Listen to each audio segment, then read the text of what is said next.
Hello out there. My name is Laulu Akonde and you are on to Inside Sources. Today, I'll be skipping my take because I want to have a full segment on the fate of some young Nigerians who were involved in the End Bad Governance protest in August. It turns out that some of them had been in detention from August 4 all the way to October 17. Some of them spent about 68 days in detention. So I want Nigerians to hear their story. I have one of them with me today who is also accompanied by his lawyer. And so I'm skipping my take to say this is an important story that we have to put out there. It's a democratic government, yet we have the DSS holding young Nigerians who did nothing wrong based on the evidence that they submitted in court. But they held them for over 60 days in detention. And so that is going to be the first segment that we're going to have today. Welcome back to Inside Sources. Today, we are leading with a discussion on the fate of some of the End Bad Governance protests who were charged in Kaduna. It turns out that after spending over 60 days in detention, the government filed to drop the charges. And so today, we want to hear the story of one of the young Nigerians who have gone through this experience.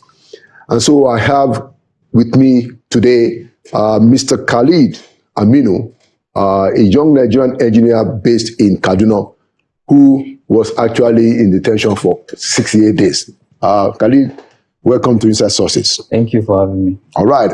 And to his immediate right is Mr. Ibrahim Wali.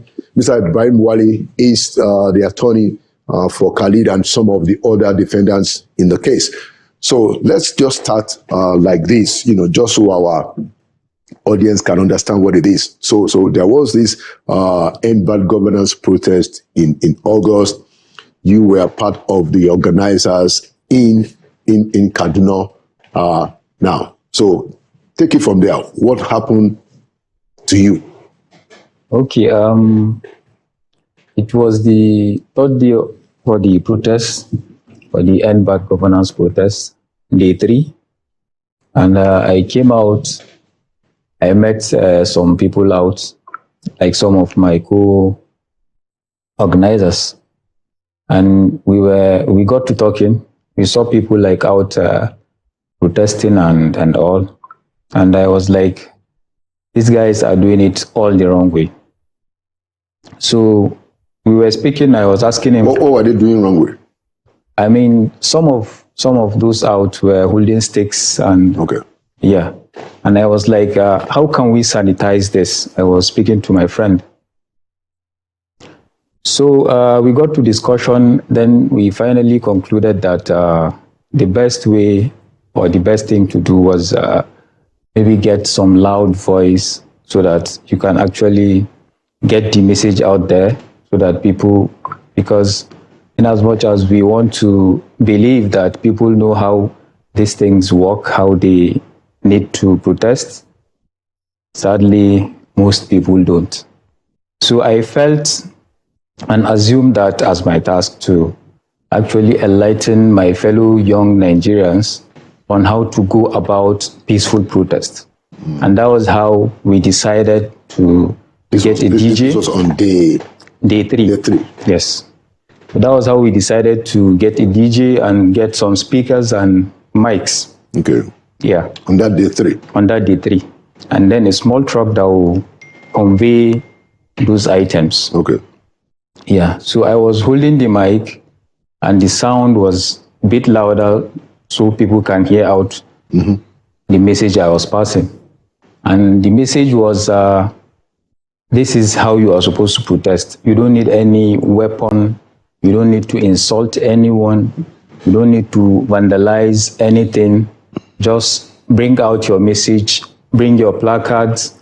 If you don't have placards, you can take maybe leaves write your message on your placards, what you want the government to do for you. And that was what we were doing on the 3rd of August. And we walked about some 10-15 kilometers. And which area in Kaduna was this? That was from Ongoma Azu down to Stadium Roundabout, to Ahmadu Bello Way, then down to Nepa Roundabout. Okay. And we were passing all security agents. We passed police, we passed soldiers, we passed cadres, we even passed the common citizens.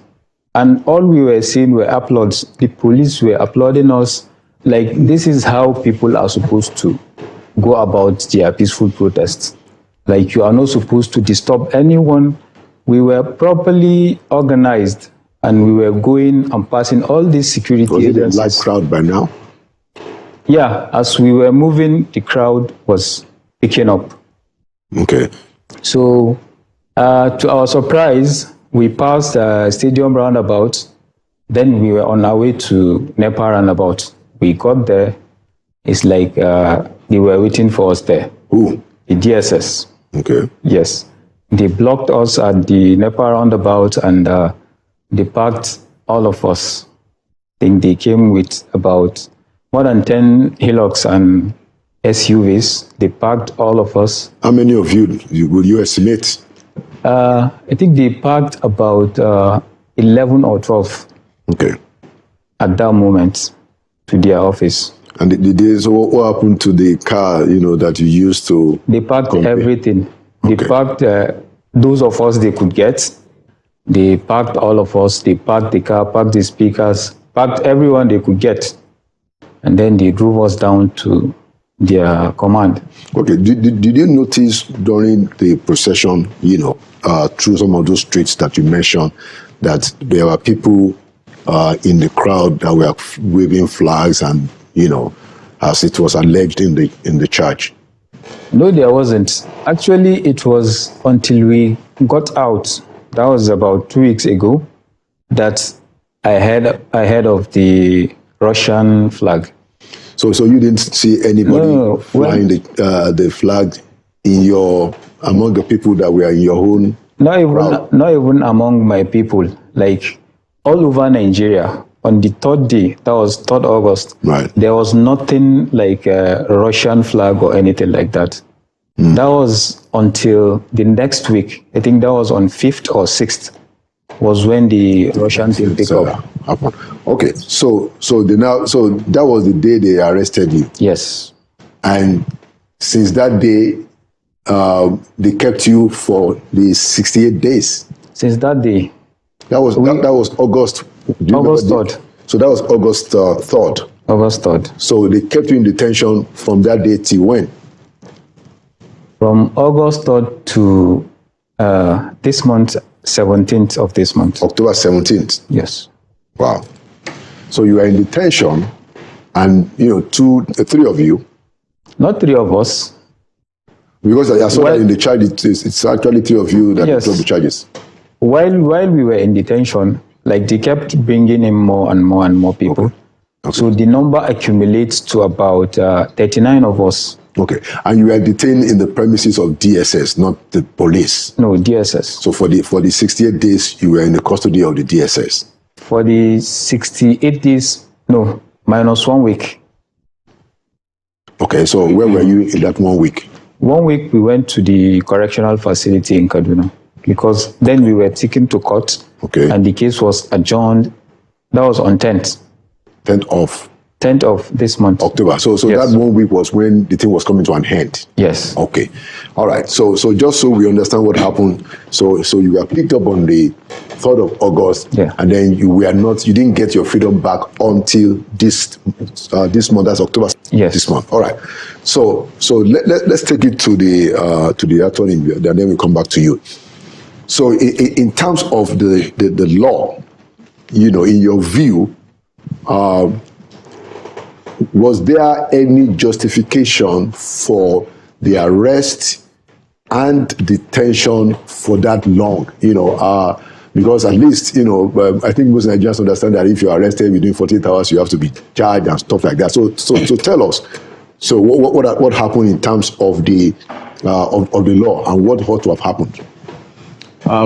Thank you for having me.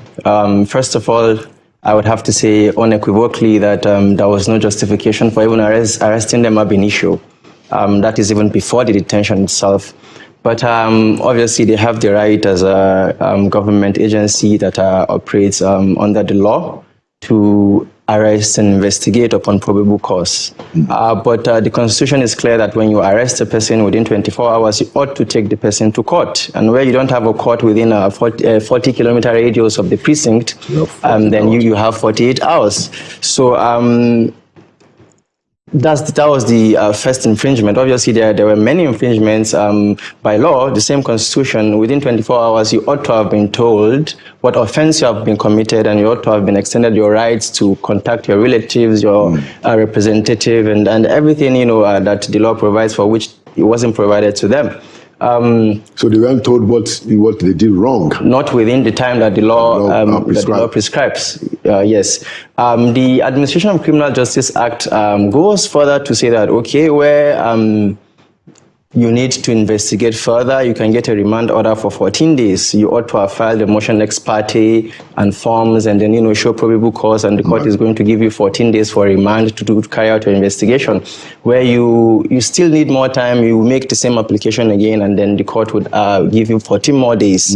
And then there is a third 14 days as well. So you only have this window for 3 times. Right. So even after the third 14 days, they didn't release them, they didn't take them to court, they didn't communicate to anybody, and they didn't allow them communicate.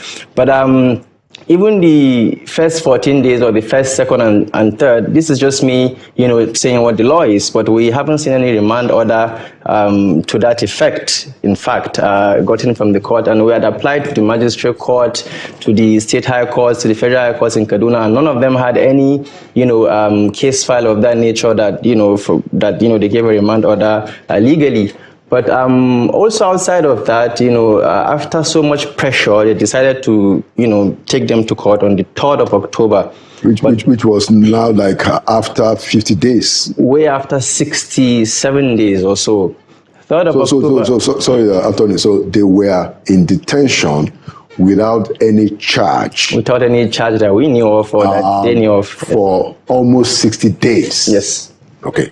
So, after pressure, a lot of pressure, especially from his father, they decided to take them to court on the 3rd of October. On the 3rd of October, we were in court, but due to some internal problems, they could not bring them to court. Although we were in court and the court sat. So on the 3rd of October. On the 3rd of October. So we got a date for the 10th of October. We filed our application for bail. On the 10th of October, they brought them to court. They read the charge to them. That was when I was able to see the charge for the first time myself.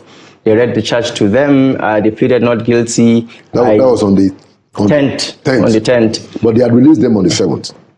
7th? Yeah, did we get it right? 17th. Yes. Oh, I'm sorry. Yes. So, I'm sorry. I wanted to clear that. All right. Yes. So we filed, we moved this bail application. They filed a counter affidavit, and we replied on point of law. And the court adjourned the matter to the 17th for the ruling on his bail application. Naturally, when you arraign a person, the prosecution usually prays that the court remands the person in the correctional facility. Yeah. And that was why they were now sent to the correctional facility, okay. Which obviously is probably a lot easier to live in than the DSS detention center itself. It is inhumane. It's not fit for purpose. I think it is designed to demoralize and break you down physically, spiritually as well. But yes, so on the 17th, when we went to court to get his ruling on the bail application, and also to apply for the other defendants, because we had filed their bail application as well. Right. They now came in, the prosecution, and obviously applied to the court to withdraw the charges. Right. We were ready to go to trials because we saw the proof of evidence, and they didn't have anything but their confessional statements, and they didn't confess. They said clearly that, it was a peaceful protest and everything that they did was within the law.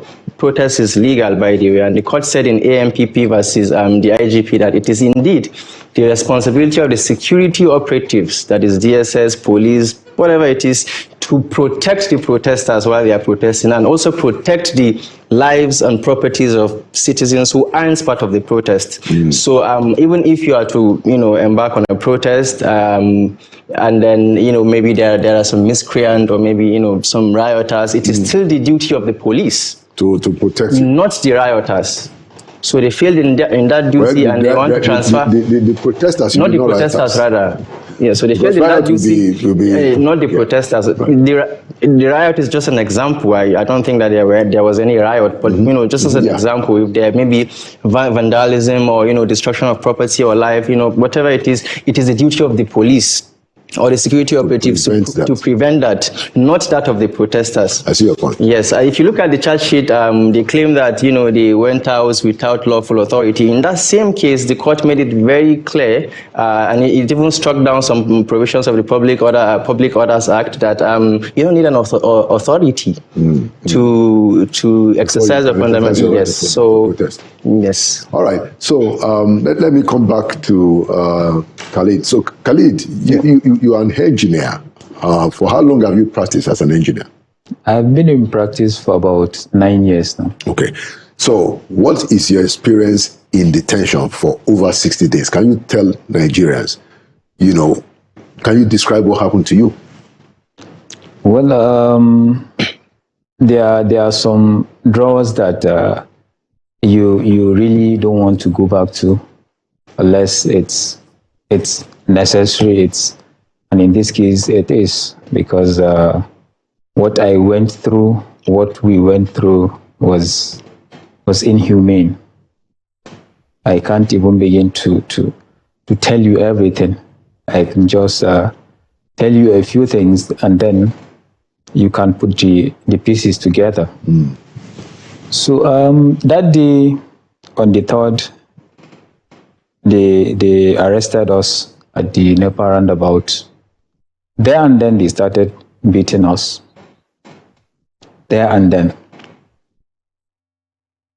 Boots, kicks, all that. Then they push all of us some into hillocks, some into the boots, some into the SUVs. Then we went down to the command. When we got there, the first thing I received was a strong cane, like it was an armored cable they used. I still have marks. If I pull up my shirt, you would see. Wow. Yes. So they started hitting me. One of them packed me. I was flat down. They were just plastering me with all sort of canes, sticks, cable housing, armored cables, everything you can think of. And then they asked me to walk. I walked down to like a garden. There's this grass you normally see outside that looks like a grass. What is it called? Lemon grass. Like a grass carpet. Oh, okay. Yes, It's a normal grass, but it's very sharp. It's artificial. Yes. No, not the artificial one. Grass. It's natural grass. Okay. Yeah, it's natural grass, but it's not the usual grass carpet. Okay. Yes. So they asked us to pull our shirts. I pulled my shirt, and they asked me to lie down. They asked all of us to lie down. We're lying down, and they put on water. This was that was same day. That was same day you were arrested. Yes. This was at the DSS premises. At the DSS premises. And it was outside. It was not outside, inside the premises. Inside the premises, but yes. Was it an open place? Yes, open place. That this particular was taking place. Yes. Right. And it was about 15-20 of them there. So they asked you to remove your shirts and then lie on this sharp grass. And then pour water on you. Pouring water on me, hitting me at the same time. That would be torture. It is torture. And then they asked me to be rolling on the grass at the same time. I was rolling from end to end. When I got to this end, then I'll roll back to with water on your body. with water on my body And without hard grass. this was hard grass. Sharp. Sharp. So it will be pinching you as you roll it. Yes. And all sort of insects were on this grass. So it was double penetration. How many of you were Yeah, about the first batch that we were arrested, about 12. Oh yeah. At the same time, you lie on different edges of the different edges. Like it's a big space. We were rolling and they were hitting us with armored cables, cable housing. It was terrible. Like I have never seen anything like that before. And that continued for some like an hour. You did that for like an hour. For an hour. I see your point. Yes. And then they asked us to crawl. And there was a drainage, a gutter. We were crawling inside that gutter. And then we came out. Then they asked us to lie down and be looking at the sun. Wow. For another 1 hour. We were there. God. And then when they were done for the day, they packed all of us and put us into a room. And we were sitting on tiles. That was how I slept. Then I put back my shirt, which was soaked. And that was how I slept that day on a tile with soaked clothes. Before morning, if you see my skin, it was very rough. Wow. So that was the first day. So how did this kind of stuff, did it stop, or they were doing it, for several days during the entirety of your detention? No, it was just that first day. Okay. So that was that. They left you alone. With that type of torture. Then it became different type of torture. They went from what you eat to how you go psychologically. You cannot be stable because they feed us 2 meals per day. I don't know if you are familiar with. There's this 1 liter yogurt they sell. I think Rufaida, if you know it, I don't know. That's what they call it. So I'm just trying to. Is that about the size of the one they serve on the aircraft? No, the size of the container they use for the food. Like a blue band, like an average blue band container. Okay. Yes. So they give you like one third of that. For your breakfast, or? I don't know if it's breakfast or lunch, but they bring it normally around 11 to 1.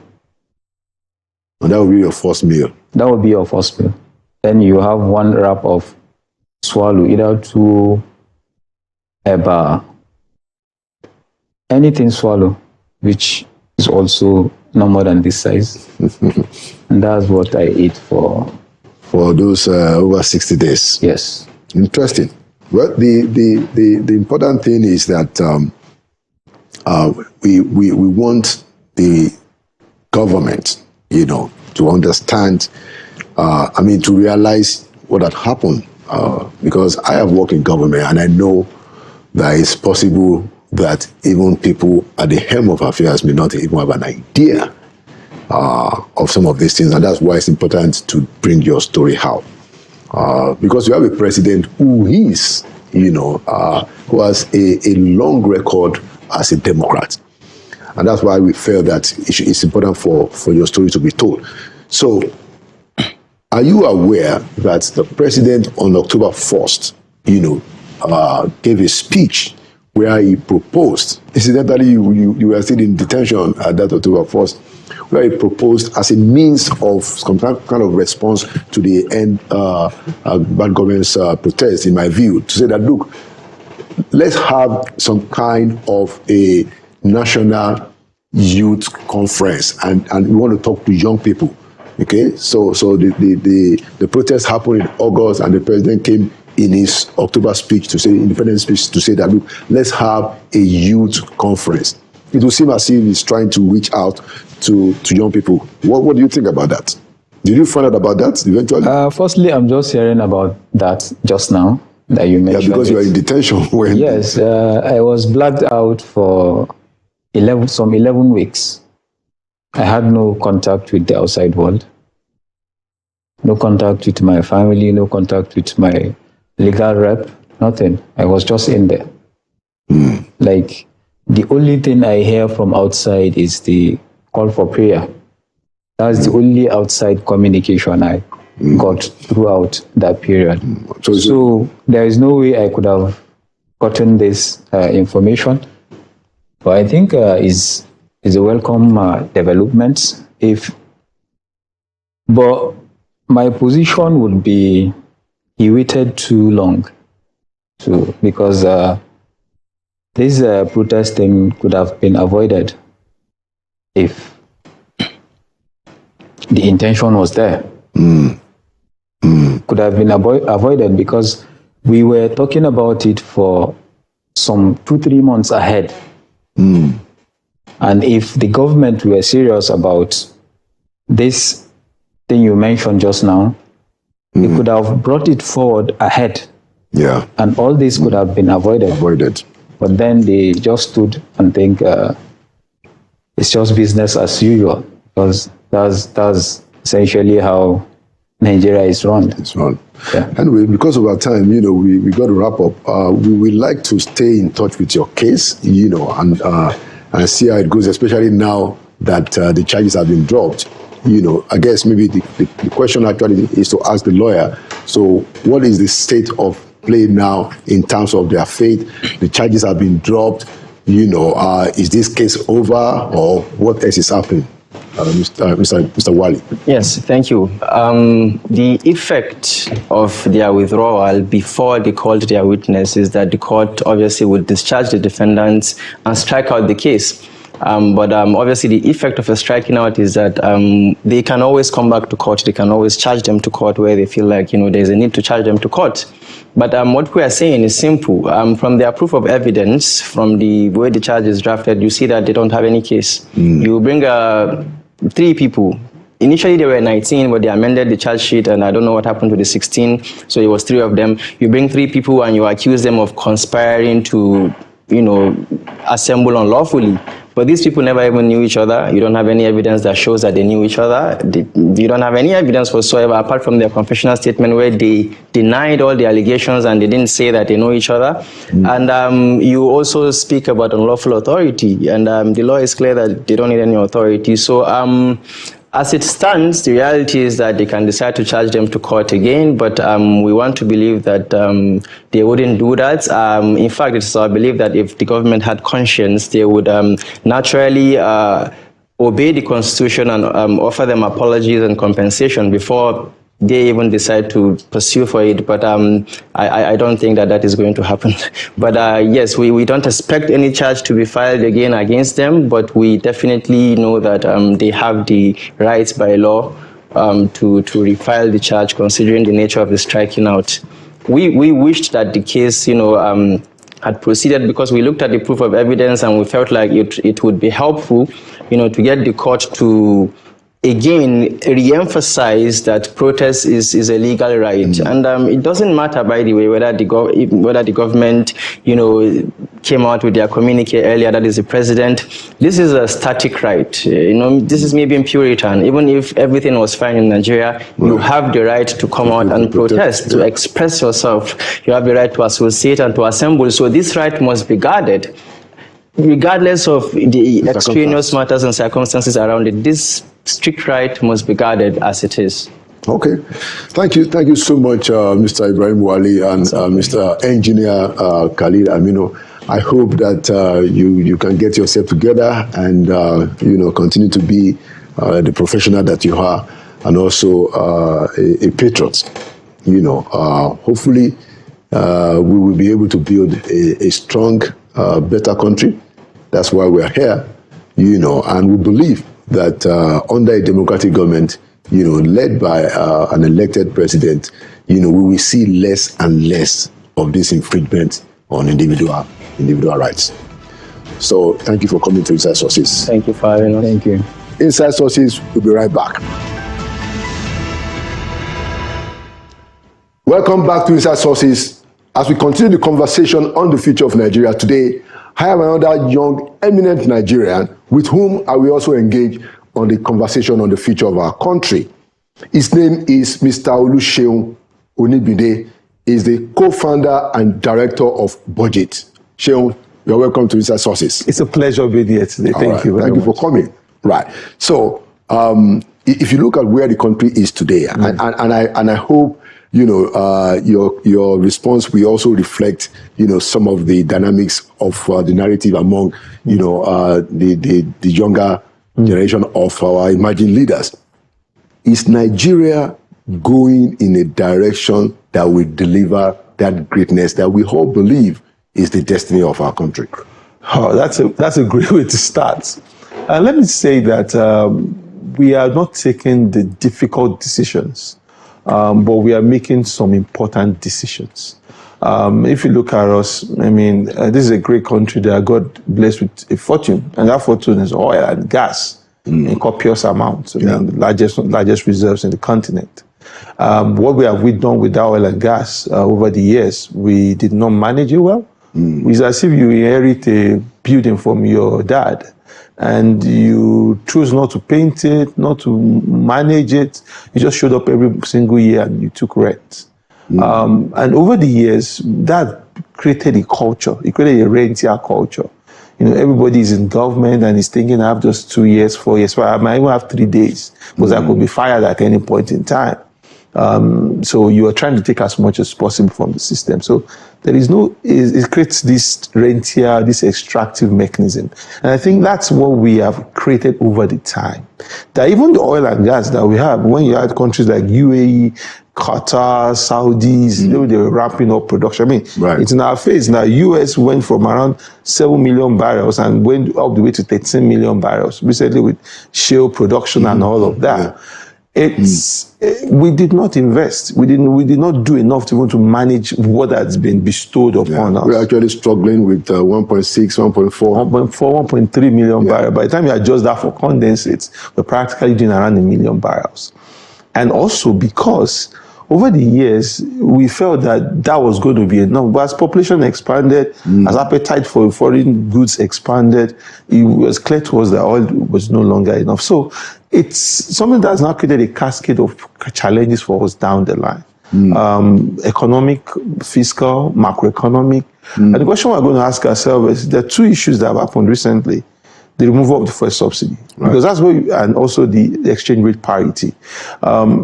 The removal of fuel subsidy had to happen because at the point it was clear that we could no longer afford it. We've used federation receipts, we've used excess crude accounts, we draw down almost $11 billion, according to a report by Dr. Okonjo-Iweala.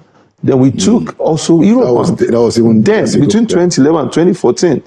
Then we took Euro bonds. Then we used LNG dividends. I mean, at the point, so what exactly is else? What's untouchable anymore? We could no longer just do it. And not because the volume also was contestable, because you cannot say, I mean, look at the numbers have sharply dropped now. So there were a lot of fictitious and fraudulent things happening in that circle. But all of that is being done. But I say those are short-term measures. Either you remove fuel subsidy, or either you even find the exchange rate parity. For us to know if you are in the power of greatness stands for me a few things. We want productivity. How do we get Nigeria to be productive? If we don't, I mean, part of productivity is your production. Right. How does your production eat 1.8 million per barrel per day? How do you get in the next 5-10 years, you're already on 2.53 million barrels per day? Because we also know that the age of oil is coming to an end, maybe in the next few decades. So how do you do about non-oil production? You have countries like Brazil, where they export agricultural products of around $140 billion per year. That's almost twice our value of oil exports as a country. So how are you going to sit down and reflect that? How do you expand non-oil production too? Those are the things that will first set us apart, because that will set us, put people to jobs and give us some level of macroeconomic stability that we choose, that we seek. So all of these things that we are doing right now is to open that space, but it will not be enough. And on top of that is talent. Why the talent that's going to do all of this work? So when we say we are in the path of greatness, I want to see a few things. I want to see our rule of law. I want to see our investment in education. I want to see our investment in health. And I want to see how we are also investing our trade and investment approach. How we're also positioning to be able to attract capital. So those are the things that we say we are on the right track, because we can do this offering for nothing. Which means oil prices can go up, fuel prices can go up, exchange rate can get devalued. And then we don't get any sustained results from it. Growth from it. At all, at the end of the day, if we don't choose to do the things that make country great. So in your own view, you've mentioned quite a few things. In terms of the economic policies, what else do you think ought to happen? Or that you would describe as a significant step that ought to be taken? The first thing I always say is that Nigeria is like someone that is dieting and is mounting the scale every 30 minutes. You're trying to see if you are losing weight in every. It's not. That doesn't work that way. You are too short-termist. And that was I think was by the Google co-founder to say, for things to happen, it happens in a long-term span. There's this huge rush, and I think it comes from this electoral cycle approach, where we want to get everything done in 4 years, in 2 years, in 3 years. And we are choosing the least available option. We're apply the least resistance to things. So there's no coordinated thinking for a prolonged period. To say in the next 5-10 years, what would maternal mortality look like? What would malnutrition look like? What would numeracy level look like? What would literacy skills look like? What would non-oil export look like in 10 years? What are we doing now that would put non-oil receipt at tenfold? What are we doing now that will take oil production from whatever capacity we have right now to 2.5 million? Let me go back a bit. When we had oil prices between 2011 and 2014 at $112 per barrel, and that was for a sustained period for 44 months when we're doing the calculation of the budget. We had a petroleum industry bill that was languishing, that should have provided a guiding framework of investment and a direction in terms of incentives and all of that. But we chose not to do it.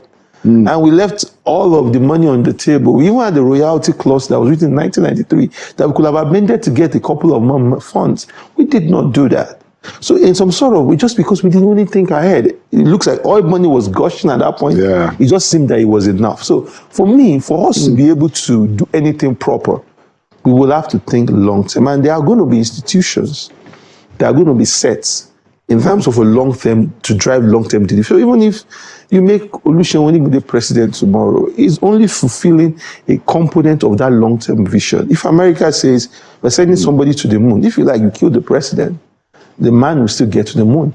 So it's important that we set long-term vision, because I see us keep firefighting every single time. It's not going to work. The second thing for me is as states. If we keep looking at the federal government as where our salvation is, I don't think we will find it. And because a lot of times when you see federal government intervening for states, it's always when they're in crisis mode. Oh, they can't pay salaries. They can't maintain their overheads. So we're only supporting states on consumption mechanisms. As federal government look back and say, we'll build a solid agricultural value chain, maybe for flowers, for horticulture. I mean, Plateau State has a great climate to be able to deliver that. Same thing that Kenya has done in the last few years. They've raised $1 billion economy from exporting flowers. We could sit down and reflect and say, we want to build a solid horticultural value chain from Plateau State. Where is the leadership in Plateau State to make that happen? Not when states can't pay salaries, and that's when we now know we need to build up states. States must be built out for production also. So by the time we also have the quality of leadership at the state level to be able to drive reform, but that's when you know that, yes, we are true. And finally, human capital development. Without the people to be able to drive all of this investment in education, which is one of the reasons why we don't do it, because it won't show up in 2-3 years. A lot of crises we're facing Northwest and Northeast, there are fallouts of underinvestment in previous decades. So if we don't start doing it now, it will still continue to balloon. Interesting. So if we look at the impact of some of the tough economic reforms, that he also agreed are important, like removal of subsidy, the regularization of the forex, so that they remove the arbitrage and all of that, it's been quite a very difficult one for a lot of our people. It's a lot of hardship in the land. Now, there are two schools of thought that say, oh, well, look, Nigerians have actually been wasteful. Maybe now we are getting trimmed properly. And there are those that say that, look, I mean, it's the people that you are giving the tough end, the hard end of the stick. What's your own perception on this? I mean, it's not a fair school of thought to put that burden on Nigerians, that they are the ones that will be well fed. So we even call it the fake lifestyle, and that this is the real lifestyle. That we lived, with cheap dollar. I mean, 2010 was the first time I left this country. And a Kenyan shilling to a dollar was 80 Kenyan shillings to a dollar. 8 shillings. 80 Kenyan shillings. 80. In 2010. In 2010. Naira was 160 naira to a dollar. So it was 2 naira to 1 Kenyan shilling. Now, today, 14 years after, Kenyan shilling is around 130 Kenyan shillings to a dollar. We moved from 80 to 130. We moved from 1,160 to 1,700. So did we suddenly become unproductive to that level? The problem is we have not been able to get the quality leadership to articulate thinking on how we can build a productive country. And then you can't blame. Nigerians will say, "Oh, you chose these leaders." Yeah. But you have an opportunity of using state power and state policy and political will to really advance progress, but you chose not to do it. And this decline, we started not just Buhari, it started even prior to Buhari, where we had a boom and we could not articulate a vision of how do we expand now and manage it forward. And so that correction is now starting to happen. We're having a more youthful population that has an expanding appetite. We lack fiscal discipline. So a whole lot of money in government that is used as bribery, and a lot of unproductive money is chasing the dollar, Then we went on a printing spree for projects that were not targeted. And at the end of the day, those funds still chase the dollar. Let's come to more in the fiscal, area. I wanted us to also talk about budget. I mean, you run a very impressive outfit budget, and I think you started in 2011, and good job, by the way, Shil. Now, but I wanted us to discuss around that. From your own experience, since you formed budget, what do you consider to be the major challenges around budgeting in our country? Yeah, there are plenty of challenges, but the first problem is that our budget is written like a list of projects to be procured. It's like a contract vending machine. It's not tied to any purpose. It's not tied to any plan. We have a national development plan, but nobody looks at that plan to say, okay, education, this is our plan, this is our target. Now, let's start cascading that and showing in the budget how we're going to meet those national development plans. There was what they call the MTSS, the medium-term sector strategy. The different agencies would develop 3 to 4 year plan. We stopped all of those processes. So now it's like at the discretion of the minister, of the civil servants, and for those who have 1 or 2 or 3 interests to insert items in the budget. And by the time it goes to the National Assembly, it's an entire collapse. So the first problem I feel, and that's why you see we're borrowing a lot. We took almost $15 billion from Eurobonds. We took a whole lot from the World Bank, almost $10 billion from the World Bank in the last 10 years. We've taken a whole lot of funds, debt. All of that is not translated into progress as it should have. Just because our spending is not targeted towards some kind of goal. The goal to see what exactly is public resource supposed to change. And that's until that's why when I look at South Africa's budget, I enjoy reading, because you will see that this is our agenda, this is our goal, and this is how we finance it, and this is what we are financing. But you open a Ministry of Education budget, you can't tie the items together.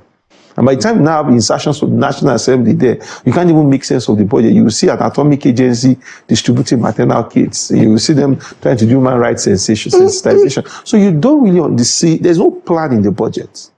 And that's where everything goes wrong, because the budget is an instrument of planning. When you talk about public policy planning, it starts from the budget. So for me, major problem. The second thing we have not been able to solve from the budget is the fact that there are too many interests that insert their own personal interest in the budget. So it's become like a provision kind of document, like you mentioned. So you find everybody wants a college of education. Look at National Assembly. Almost 80% of bills in National Assembly are establishment bills. You know, establishing something. Different agencies, different organizations. Now, it's gone so brazen. I mean, I went to Federal University of Agriculture, Abeokuta, and towards the end of the Buhari regime, another university was approved for medical sciences in Abeokuta again. So not even any other place. So it could have just been you remodel this university as a University of Abeokuta and put a medical school inside it, and that would have just been fine. Why create a whole new university inside the same town? In the same town. Being federal. Being federal. What's the whole purpose of that? I mean, we're short of medical institutions. I mean, maybe medical doctors, but it's that the answer to it. So that, for me, it's the challenge. It looks like everyone has now created a solution. How do I show that I'm useful to my people? And that's gone as far as even service chiefs. I'm not kidding. You know, to say I'm a service chief, I must put something in my community. It's gone as far as a House of Rep member, a senator. And it's not making the budget so bloated, so uncoordinated. It's like you have a loaf of bread and you have a tiny butter and you're trying to spread a very small piece of butter. So you now have... Even service chiefs, you know, as in service chief wants to put a college in his community, and you can mention names either in Biu, either in one, but even in Osun State there. So there is a challenge there. And so you have this uncoordinated spending, where you now find out that if the government now releases 60% of the funds, a fund that's supposed to go into servicing maybe 20 projects, that fund now goes servicing 80 projects. So you now get 5% releases in 80 projects. Instead of you to have gotten maybe 40 or 50% releases in 20 projects. So you now get a project, it's running for 5 years, it's running for 10 years, then you end up having over 4,000 projects in the Ministry of Works and Housing abandoned, nationally around 10,000 projects. And so those projects don't get to happen. So those are the kind of, because we are not targeted. We are not focused. So in another 5 years, the guy comes back and say, oh, the prices of commodities have changed. I need a variation. So project you should have fixed with 100 billion naira. If variation happens and it's asking for 400 billion naira, then you go on and on and on like that. We are not, and that's why it's shameful that we have not understood the primacy of the budget as a tool for national development. We just happen and say, okay, the president has presented the budget. How do I put my own thing? There should be some coordinated thinking to say, this is how we plan the next 5, 10, 15, 20 years. Interesting. I mean, I also wanted you to get your take on, some of what, in my view, might explain part of this scenario. So what's the role, or what ought to be the role? You have, focused on that area for decades now. The budget, who has what kind of responsibility? The executive presents the budget. The legislature has the power to appropriate. But these days, you see that a lot of the people in the National Assembly, they are also determining specific projects that ought to happen. What is supposed to be, in your view, the balance of powers regarding, responsibility of the budget between the executive and the legislative arm of government? And it's a very great question, because this is not a problem that Nigeria faces alone. I was reading an article in The Economist just 2 weeks ago about how Brazil is also battling this, and the executive is screaming that the legislature have hijacked the budget, and they are writing what you would call pork and barrel items on a targeted manner into the budget. Unfortunately, that's the same scenario in Nigeria. We run a presidential system, and so that makes it even much more challenging. In my own view, read the Constitution for what it is, and also following due process. Right. The budget is an appropriation act, so it's a legislation. And so if you follow normal rules making, bill making, law making practice, right. If you present a law to the National Assembly, they have right to adjust, to modify, to review whatever it is. And so I still believe, until the Supreme Court says otherwise, maybe, because might say the intention was this, but the practice has deviated, so we make this kind of pronouncement. But I still believe that the National Assembly has the right to adjust the budget. To the extent that it distorts the program of the executive. Yeah, because you have to agree that you're making a law in the process. Now, this says with great power comes great responsibility. Even though you have a right to do that, in my own view, you should also be responsible about what exactly is the development trajectory of the country. And so in a scenario where you have the two houses are led by the president, they come from the same political party. And it's also because of lack of coordination.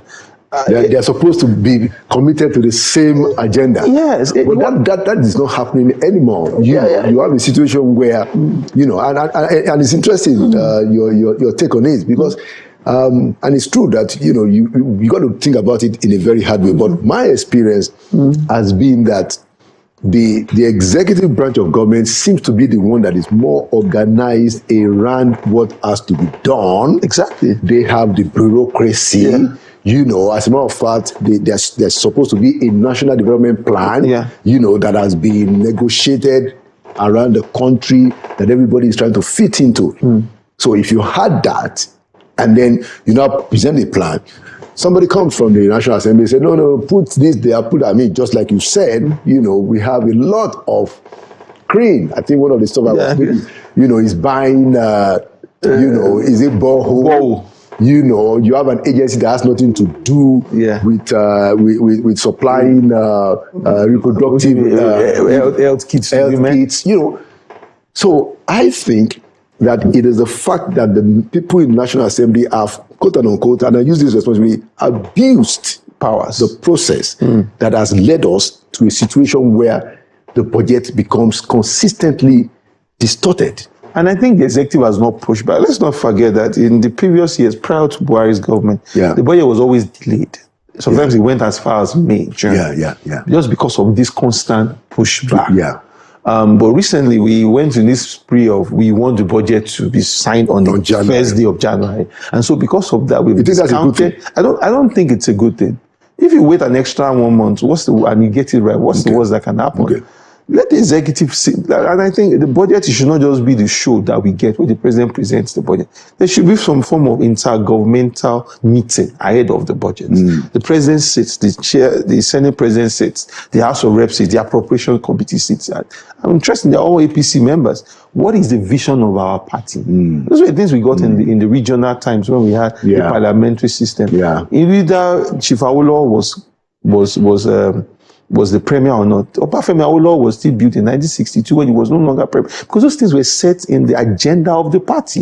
So those are the kind of things that we should get, where there's a common vision to say, how do we even want to deliver services for the people? And they will now use their powers in the National Assembly to support that vision. That common vision. And I think part of the problem is, what happened in the military, time of the military, and then corruption.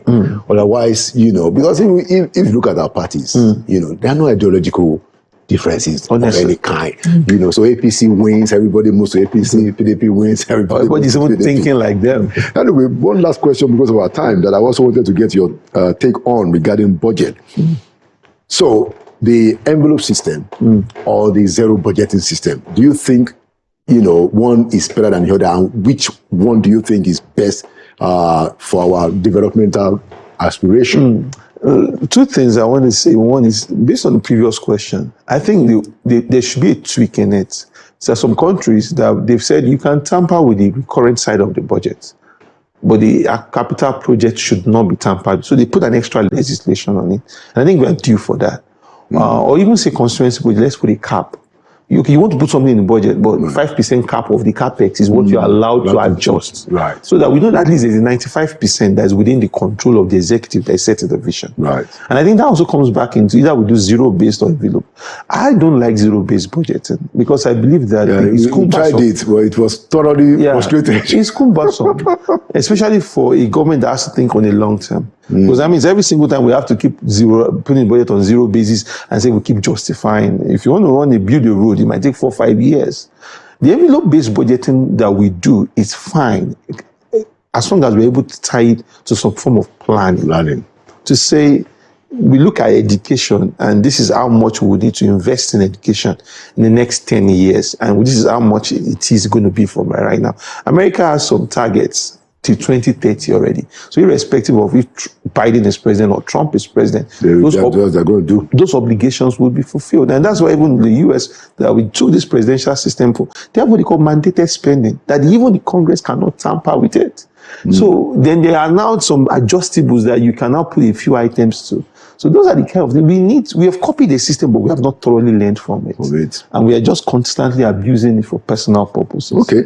Before I let you go, what's your view about the performance of the Bola Tinubu presidency? Honestly speaking, I don't think they've started well. I think we are seeing a dearth of technocratic leadership. There's so much things, there's an overextension for political opportunism. That's my problem with the government. And that's why a lot of decisions were taken, and they were not taken with sound technocratic support. Remove fuel subsidy from day one. I think that was a bad decision. The exchange rate parity without you being a significant buffer so that you can, no matter how much you like this open-ended system, what you call a currency must have some degree of stability. It's not going to be 1.6 today and 1.7 tomorrow.